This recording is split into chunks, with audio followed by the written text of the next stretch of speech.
Vous êtes-vous déjà demandé ce qui se passe réellement après avoir fermé les yeux pour toujours? Cette question effrayante pourrait changer complètement votre perception de la vie. Aujourd'hui, je vais partager une histoire qui n'est pas seulement impressionnante, c'est un avertissement pour nous tous. Imaginez une jeune femme pleine de vie, qui a fait des choix que beaucoup d'entre nous ont déjà fait ou envisagés. Elle profitait des fêtes, buvait sans limite et vivait comme si demain n'arriverait jamais. Mais un jour, quelque chose d'inattendu s'est produit, la mort l'a surprise. Et ce qui est arrivé ensuite était terrifiant. Elle s'est retrouvée face à une réalité que personne n'est préparé à affronter. La souffrance, le désespoir et la douleur qu'elle a vécue en enfer sont à glacer le sang. Et le pire dans tout ça? Cela s'est produit parce qu'elle a ignoré les signes, les occasions de changer, et a vécu sans prêter attention à l'appel de Dieu. Ce que vous êtes sur le point d'entendre n'est pas seulement un récit, c'est un cri d'alarme pour votre âme. Restez avec moi jusqu'à la fin de cette vidéo, car l'histoire de cette femme pourrait être exactement ce dont vous avez besoin pour prendre la décision la plus importante de votre vie. Regardez et découvrez ce qu'elle a vu et ce qu'elle ferait tout pour vous dire si elle le pouvait. N'attendez pas qu'il soit trop tard. Mais avant de continuer, vérifiez si vous êtes déjà abonné à la chaîne, car ici, nous proposons une série de vidéos comme celle-ci qui vous aideront à comprendre ces histoires émotionnantes de la vie d'une manière plus claire, spirituelle et profonde que jamais. Je m'appelle Marie Mendonça et mon histoire n'est pas facile à raconter, mais je sens qu'en la partageant, cela pourrait peut-être aider quelqu'un qui traverse une expérience similaire. J'ai grandi dans une famille chrétienne, avec des parents toujours présents, aimants et dévoués à Dieu. J'allais à l'église, chantais dans les chorales, aidais aux activités. Je connaissais la Bible par cœur, toutes ces histoires que l'on apprend depuis tout petit. Mais avec le temps, quelque chose a commencé à changer en moi, quelque chose que je n'avais pas remarqué à l'époque. À l'adolescence, j'ai ressenti le besoin de m'éloigner de tout ce qui m'était familier. Je ne voulais plus suivre le chemin tracé par mes parents. Ils étaient toujours si sûrs, si confiants qu'ils ne croyaient, mais moi, j'ai commencé à douter. Le doute a envahi mon cœur, et une sensation de vouloir être libre, de vivre par moi-même, de prendre mes propres décisions, de prendre soin de moi. Petit à petit, je me suis éloignée de l'église. J'ai commencé à fréquenter des fêtes, à m'entourer de personnes qui avaient une vision de la vie complètement différente de la mienne. L'alcool est entré dans ma vie, et avec lui, cette sensation de liberté que je pensais avoir besoin. Au début, ce n'était que quelques sorties, quelques verres pour me sentir faire partie du groupe. Mais avec le temps, cela est devenu une routine. Les fêtes, l'alcool, le plaisir momentané, tout cela me faisait sentir que je vivais vraiment. Je cherchais un bonheur qui semblait m'échapper lorsque j'étais sobre, mais qui devenait tangible pendant un temps, lorsque je me livrais aux excès. Et c'est ainsi que ma vie a commencé à prendre un tournant que je n'avais jamais imaginé. Je me suis éloignée de ma foi, de ce que je croyais être la vérité. Je me suis dit que je pouvais avancer seule, que je n'avais pas besoin de Dieu, que la vie pouvait être seulement amusement et vivre l'instant présent. Mais, malgré tous mes efforts pour remplir mon cœur avec tout cela, il me manquait toujours quelque chose. Je ne le réalisais pas, mais cette quête effrénée de divertissement me laissait de plus en plus vide à l'intérieur. Et puis, quelque chose s'est produit. Quelque chose que je n'aurais jamais imaginé. J'étais à une de ces fêtes, entourée de gens, mais malgré tout, je me sentais seule. Lorsque je m'y attendais le moins, ma vie a basculé. Perdue, dans un état de confusion et de peur, comme si j'allais dans un endroit d'où je ne pourrais plus revenir. Je n'ai pas de mots pour décrire exactement ce que j'ai ressenti, mais je peux dire que c'était l'expérience la plus terrifiante de ma vie. Comme si j'étais emportée vers un endroit sombre, sans direction, sans aide. Et le pire, c'est qu'à ce moment-là, j'ai pensé qu'il était peut-être trop tard. Peut-être que j'étais allée trop loin pour revenir. Je me souviens exactement du moment où mon corps a cédé.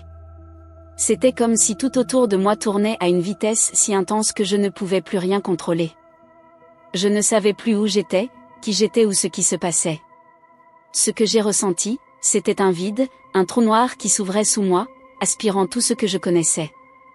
Ma vision est devenue floue, la musique au loin semblait lointaine, comme si le monde se déformait autour de moi. Mais ce que j'ai ressenti ensuite, ça, je ne l'oublierai jamais.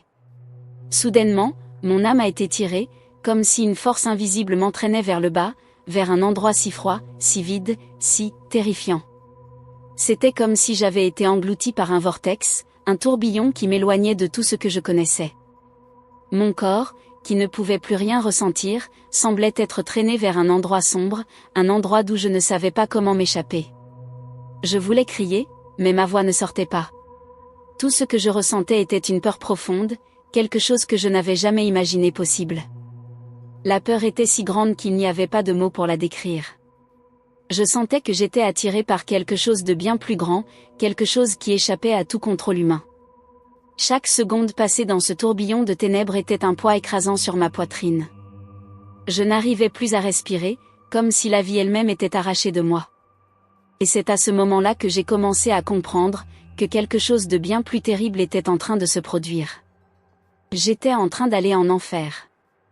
Je ne savais pas comment je le savais, mais la connaissance s'est installée en moi d'une manière absolue et terrifiante.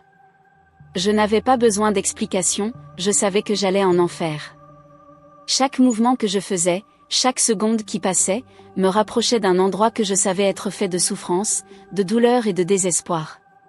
C'était comme si j'étais entraîné vers l'obscurité éternelle, où il n'y avait plus aucune chance de revenir.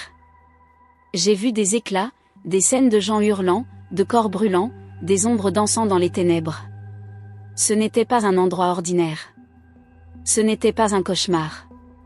C'était bien plus réel, bien plus vivant que tout ce que j'avais déjà vécu dans ma vie. La sensation d'être aspiré dans cet endroit, de sentir l'absence de tout ce qui était bon et familier, était accablante.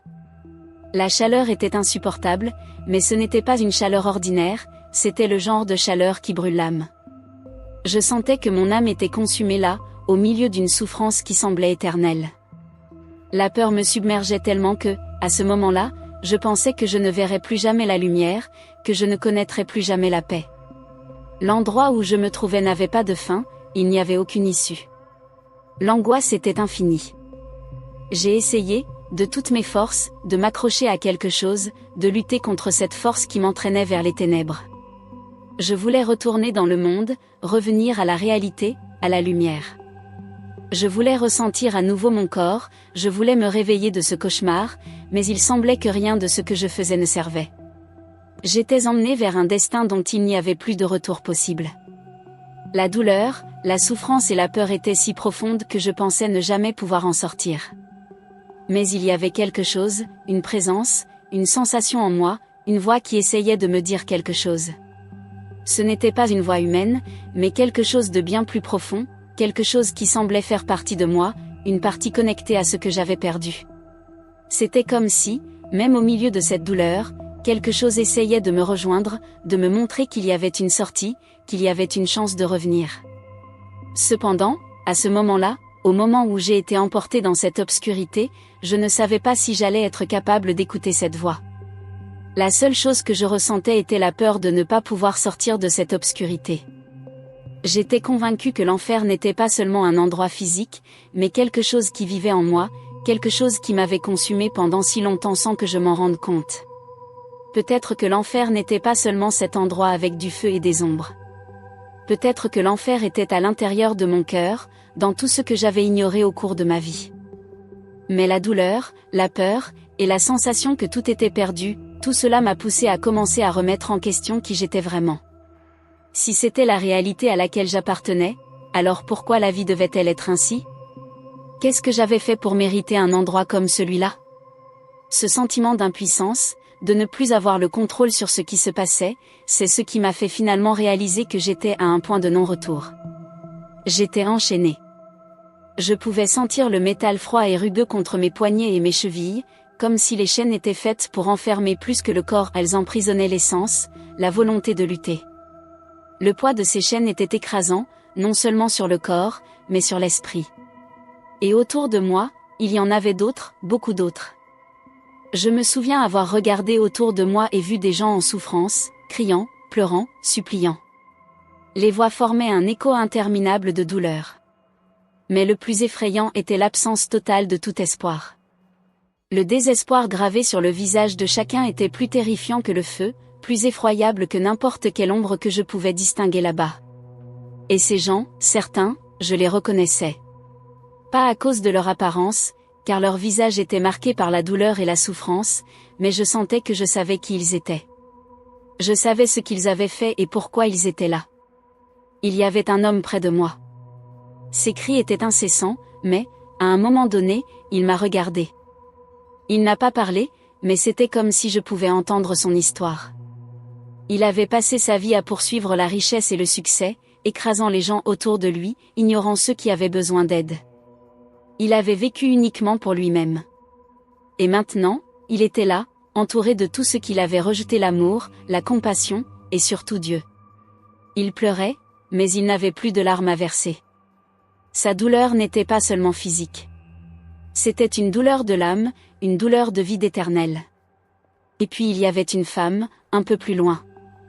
Elle était recroquevillée, comme si elle essayait de se cacher, mais il n'y avait nulle part où se cacher dans cet endroit. Elle murmurait quelque chose sans arrêt, comme une prière sans mots, mais il était trop tard. J'ai découvert qu'elle avait rejeté le pardon par pur orgueil. De son vivant, elle savait ce qui était juste, mais elle avait choisi le chemin opposé parce qu'elle ne voulait pas paraître vulnérable. Elle refusait de s'agenouiller, refusait d'accepter qu'elle avait besoin de Dieu. Et là, en enfer, son orgueil était devenu son plus grand tourment. C'était comme si elle était prisonnière de son propre esprit, revivant chaque choix qui l'avait conduite là. Je commençais à me poser des questions. Pourquoi étais-je là? Je n'étais pas comme eux, où l'étais-je? J'avais vécu en cherchant les plaisirs, oubliant tout ce que j'avais appris dans mon enfance, ignorant la foi qui avait un jour été si importante pour ma famille. Je m'étais perdue dans les fêtes, dans l'alcool, et, à ce moment-là, dans cet endroit, j'ai réalisé que chaque choix m'avait éloigné un peu plus de la lumière. L'enfer n'était pas seulement un châtiment physique. C'était l'absence complète de Dieu. C'était comme être dans un endroit où vous savez que vous ne ressentirez plus jamais d'amour, de joie ou de paix. Quelque chose m'observait. Je ne pouvais pas voir, mais je sentais une présence. Une présence sombre, puissante, qui semblait se nourrir de ma peur. C'était comme si ma douleur était un carburant pour elle. Je savais que cette présence n'avait aucune pitié, aucune compassion. Elle était froide, calculatrice, et absolument implacable. Mais, en même temps, alors que j'étais là, coincée et piégée, il y avait quelque chose de différent en moi.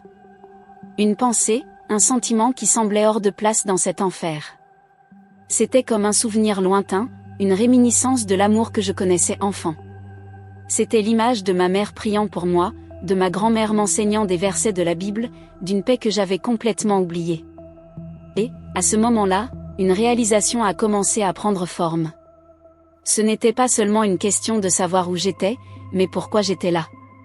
Je voyais clairement que ma vie avait été une série de rejets de Dieu, de la vérité, de l'amour. Chaque fois que je choisissais l'égoïsme, chaque fois que j'ignorais l'appel de Dieu, c'était comme faire un pas de plus vers cet endroit. Et maintenant, j'étais là, récoltant ce que j'avais semé. Je voulais crier, mais ce n'était pas seulement pour m'échapper. Je voulais crier parce que j'avais compris que j'avais moi-même choisi ce destin. J'avais ignoré les chances qui m'avaient été données, méprisé les avertissements, et maintenant j'étais dans un endroit où il semblait n'y avoir aucun retour possible. Mais, même là, au milieu de ce tourment, une partie de moi ne voulait pas abandonner. Une petite flamme dans mon cœur refusait d'accepter que tout était perdu. Je ne savais pas ce qui allait se passer ensuite, mais quelque chose en moi disait que mon histoire n'était pas encore terminée. Là, au milieu de cet endroit, quand je pensais que rien ne pouvait être plus terrifiant que la sensation d'être éternellement éloigné de Dieu, j'ai été confronté à quelque chose que je n'avais jamais imaginé voir. Je ne sais pas comment, mais c'était comme si l'enfer avait une façon de montrer les choses de manière plus nette. Je pouvais voir la souffrance des gens autour de moi avec une clarté pire que n'importe quel cauchemar. C'était comme si chaque détail avait été amplifié pour que je comprenne le poids de ce qui se passait. Dans un coin, j'ai vu un homme. Il était entouré de figures grotesques, qui semblaient se réjouir de sa douleur. Il le tirait dans tous les sens, comme s'il n'était qu'un jouet brisé. Ses cris étaient si angoissants que j'ai instinctivement couvert mes oreilles, mais cela ne servait à rien. Les voix pénétraient comme des couteaux. Cet homme avait une apparence opulente, même dans cet état déplorable. Il portait des vêtements qui semblaient luxueux, ou du moins l'avaient été à un moment donné, mais qui étaient maintenant déchirés et brûlés par endroits. D'une certaine manière, j'ai su qu'il était un homme riche. Ce n'était pas seulement à cause de la façon dont il était habillé, mais à cause de l'aura d'arrogance qui l'entourait encore, même alors qu'il était tourmenté. C'était comme s'il avait passé sa vie entière à croire qu'il était au-dessus de tout, au-dessus des règles, au-dessus des gens, même au-dessus de Dieu. Il avait utilisé sa richesse pour exploiter les autres, pour manipuler les situations à son avantage, et maintenant il payait pour cela. Les démons le traînaient sur un sol qui semblait fait à la fois d'éclats de verre et de braise. Quand il essayait de crier à l'aide, il riait, un rire horrible, comme si l'idée de miséricorde était une plaisanterie ici. Et puis il y avait une femme, pas très loin. Je ne savais pas qui elle était, mais son tourment m'a profondément marqué. Elle était prise dans un cycle interminable, revivant le même moment encore et encore. Au début, je ne comprenais pas ce qui se passait. C'était comme si elle essayait de fuir quelque chose, mais une force invisible la ramenait toujours. Ce n'est qu'en regardant de plus près que j'ai compris. Elle revivait sa propre mort. Elle s'était ôté la vie dans un moment de désespoir. Je ne saurais dire pourquoi elle avait fait cela, mais dans cet endroit, elle était contrainte de revivre cet instant encore et encore. Je pouvais voir la peur dans ses yeux alors que tout se déroulait, comme si chaque fois était la première. Elle était acculée, désespérée, et pourtant, il n'y avait aucun soulagement. Chaque fois qu'elle mourait, tout recommençait. C'était une répétition cruelle, un cycle sans fin.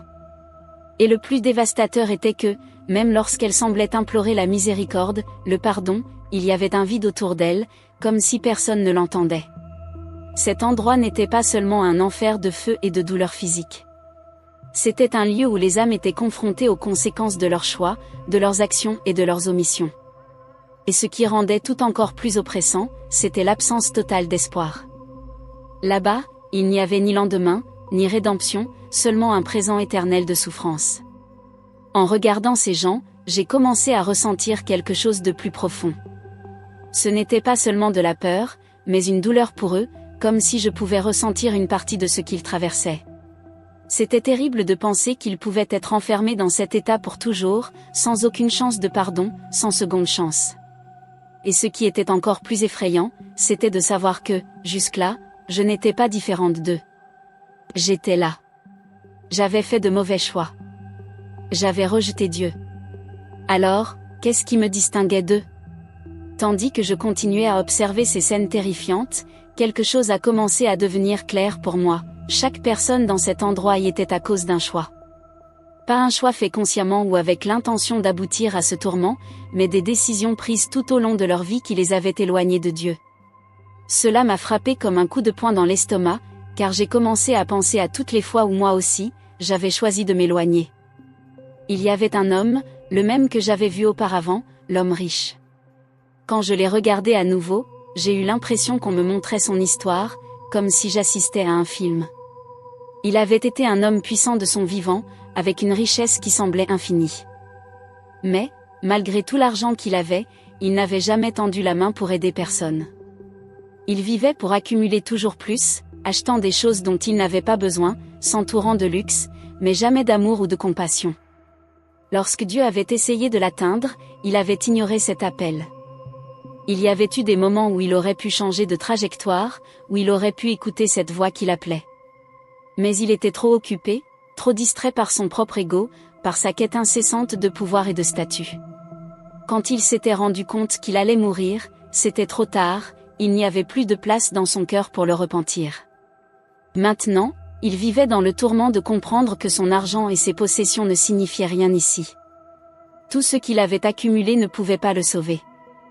Il avait rejeté le salut parce qu'il croyait qu'il n'en avait pas besoin. Et puis, il y avait une femme, une figure qui m'a profondément marquée.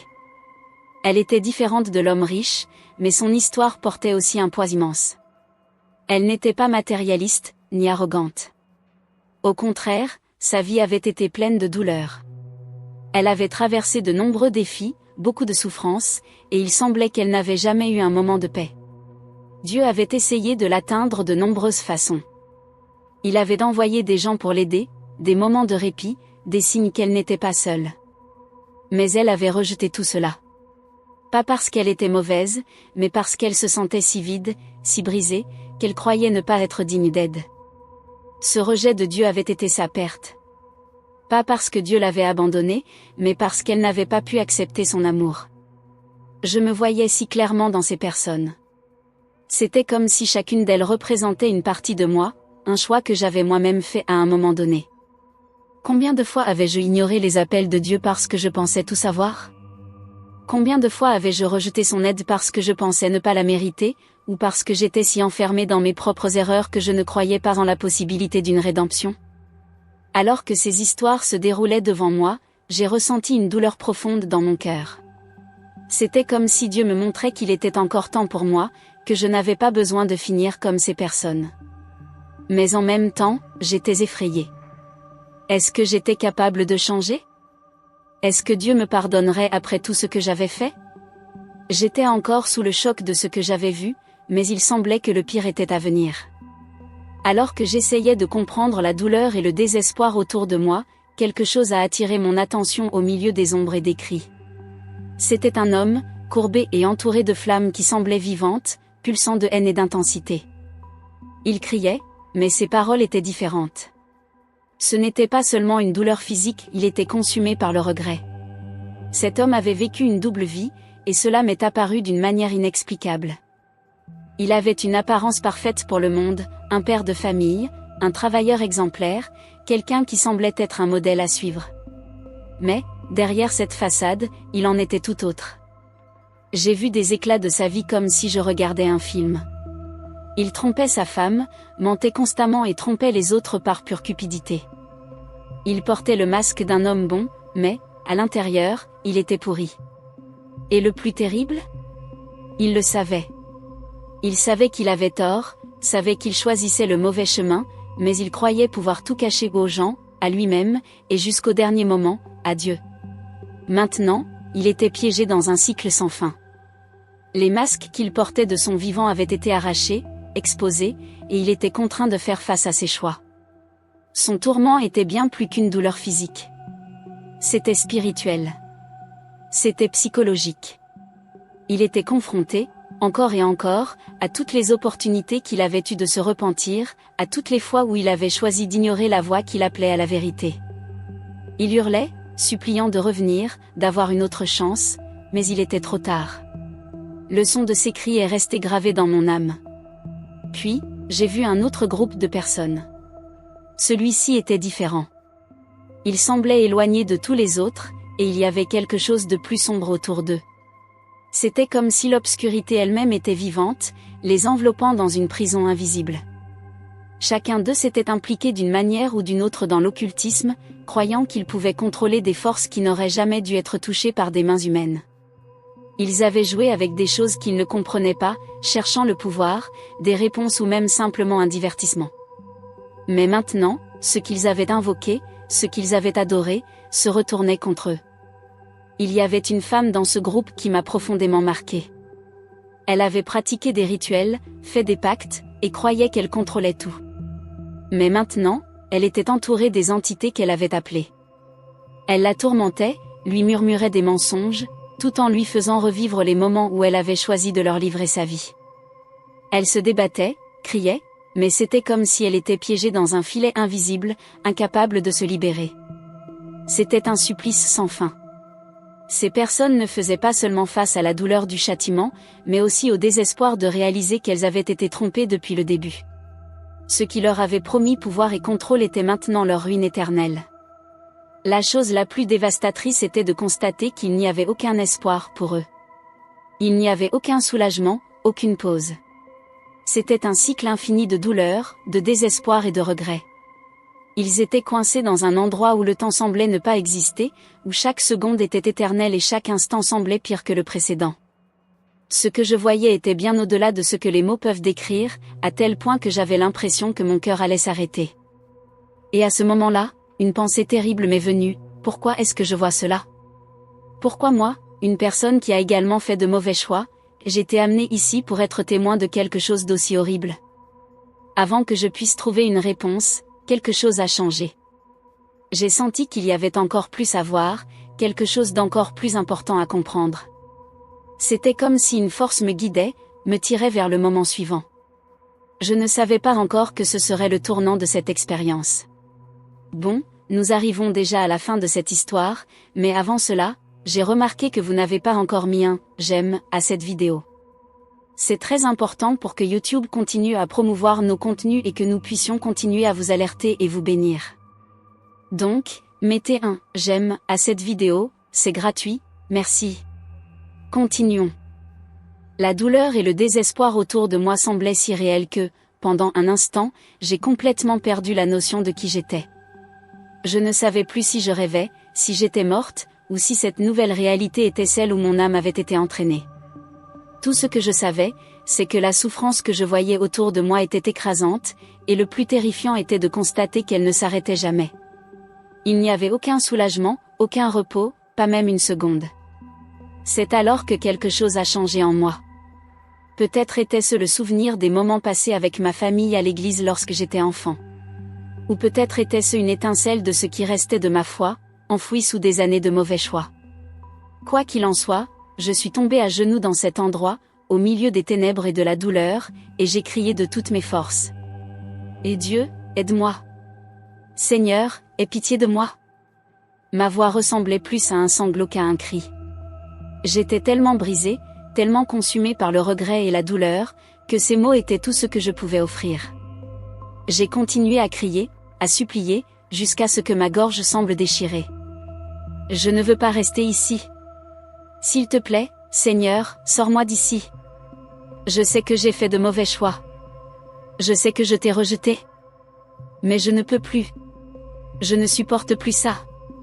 Alors que je pleurais et clamais, j'ai remarqué quelque chose qui bougeait dans l'obscurité autour de moi. Ce n'était pas quelque chose de bon. C'étaient eux. Les démons. Ils s'approchaient, leur visage déformé en expression de haine et de mépris. L'un d'eux, plus grand que les autres, s'est penché vers moi. Il avait un sourire cruel et moqueur, et ses yeux semblaient briller de malice. « Tu crois que cela va te sauver ?» a-t-il demandé, d'une voix dégoulinante de sarcasme. « Il est trop tard pour toi, Marie. Tu as déjà eu ta chance, et tu as choisi de nous suivre. Tu t'es amusée, n'est-ce pas ? Les fêtes, l'alcool, les plaisirs. Tu ne pensais pas à Dieu à ce moment-là.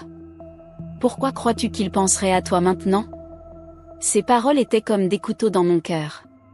Chaque phrase était une accusation vraie. Il avait raison, n'est-ce pas ? J'avais vraiment choisi de m'éloigner de Dieu. J'ai ignoré les avertissements. J'ai rejeté la grâce qu'il m'a offerte tant de fois.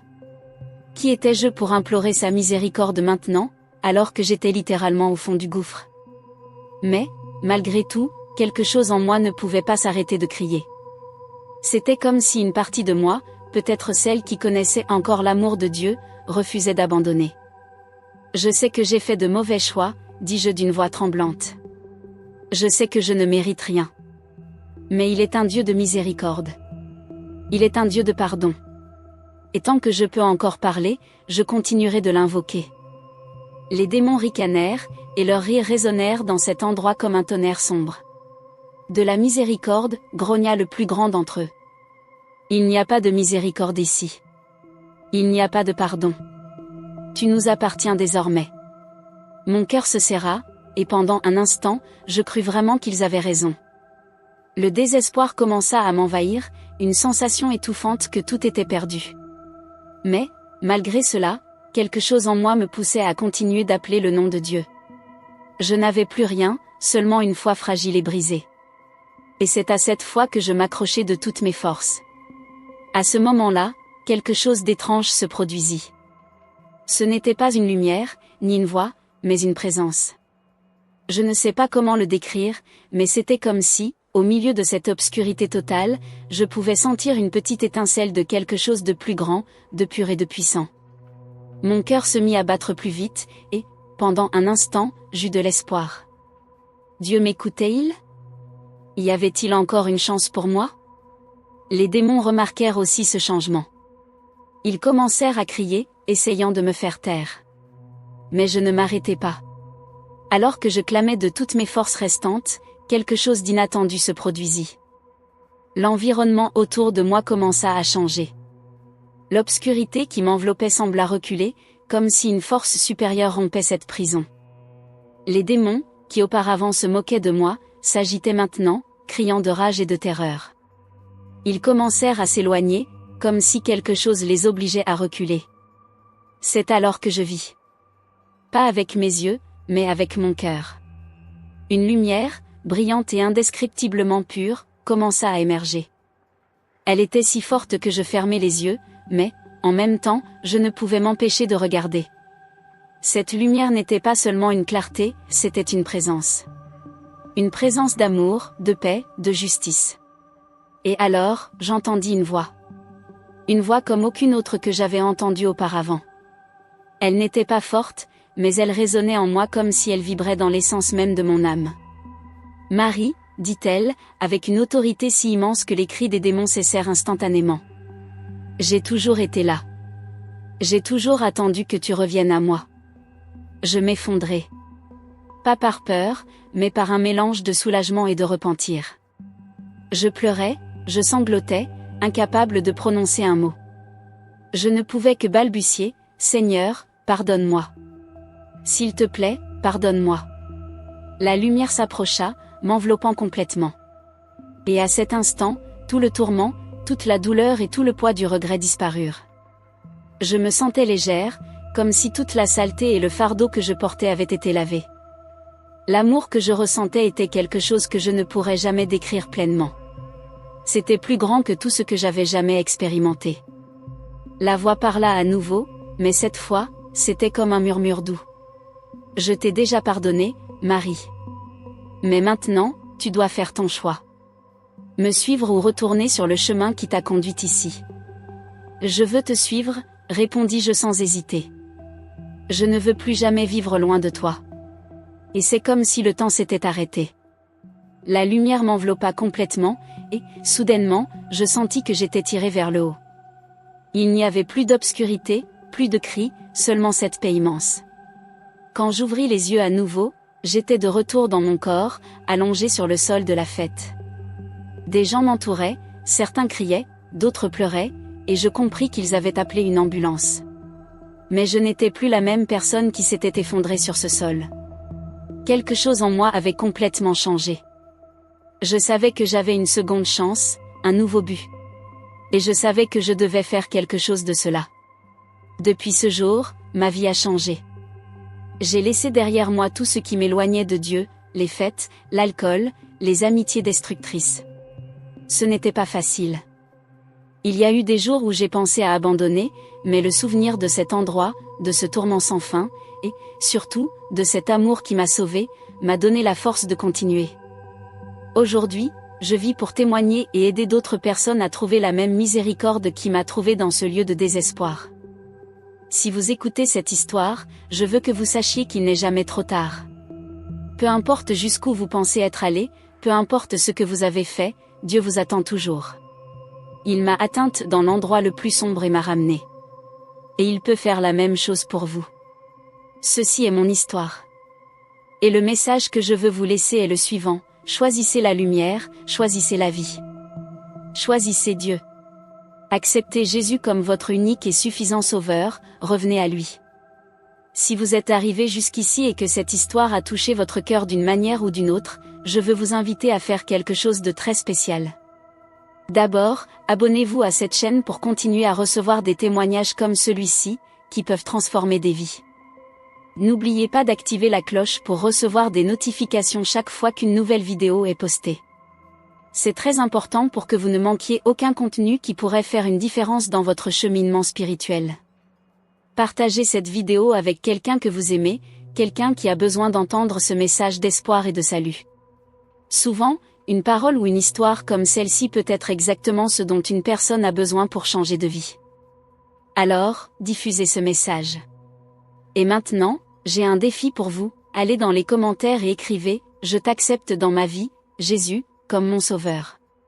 Cette déclaration publique est un acte de foi et un engagement qui peut transformer votre vie. N'ayez pas honte, déclarez-le avec courage et conviction. De plus, je vous recommande vivement de regarder la vidéo sur notre chaîne. Révélation choquante, j'ai vu des âmes subir des niveaux de torture en enfer, vous devez voir ces dia. C'est un message percutant qui peut ouvrir vos yeux sur la réalité spirituelle et renforcer encore davantage votre engagement envers Dieu. Merci beaucoup d'avoir regardé jusqu'ici. Que Dieu bénisse puissamment votre vie et celle de votre famille. Et à très bientôt pour une prochaine vidéo.